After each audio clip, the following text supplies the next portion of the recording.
কতদিন থেকে আপনি তো এখানকার শিক্ষার্থী? জি, আমি এখানকার আপনি শিক্ষার্থী। কোন বর্ষে আছেন?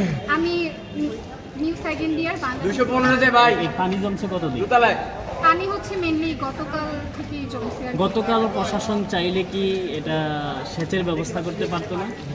এটা হয়তো করতে পারতো, কিন্তু যদি পরীক্ষাটা 2-3 দিন পিছানো হতো তাহলে মেনলি এই জিনিসটা আরো ভালো এটা হতো। হচ্ছে জাতীয় বিশ্ববিদ্যালয় না পিছিয়ে একটা ভুল করেছে, আর কলেজ প্রশাসন চাইলে সদিচ্ছা থাকলে এই পানি নিষ্কাশনের ব্যবস্থা করতে পারতো। হ্যাঁ, একটু বলি যে ধরেন ভিক্টোরিয়া কলেজের একজন শিক্ষার্থী, ঐতিহ্যবাহী প্রতিষ্ঠান, 125 বছর হয়ে গেল। তো এই প্রতিষ্ঠানে পড়াশোনা করছেন, গর্বের সাথে নিশ্চয়ই একটা গর্বের বিষয়। জি অবশ্যই। তো এই প্রতিষ্ঠানে যখন দেখেন যে আসলে জলাবদ্ধতায় অন্য শিক্ষার্থীরা এসে পরীক্ষা দিচ্ছে, কেমন লাগে? এটা হয়তো ভালো লাগে না, এটা হয়তো আমরা চাইলে হইতো, বাট সময়টা তো খুব সীমিত, একদিনে তো আর হয় না, একটা টাইম লাগে। যেহেতু একটা নোটিশ দিয়ে দিছে যে আজকে এক্সাম হবে, পিছানো হয় নাই, সেটা আমি শুধু আমার প্রতিষ্ঠানে দোষারোপ করবো না, সেটা হয়তো একদিন পিছালে হয়তো আমরা ট্রাই করতে আপনাদের পারতাম। প্রতিষ্ঠানে না, এই যে জলাবদ্ধতার একটা সদিচ্ছার সমস্যার অভাব কারণে আছে হচ্ছে, কিনা? এটা কেমন লাগে, মানে যে দেখতে কেমন লাগছে? না, এটাতে দেখতে সবারই খারাপ লাগে, যারা অন্যান্য প্রতিষ্ঠান থেকে আসবে এক্সাম দিতে তাদেরও একটা খারাপ লাগার বিষয় আছে।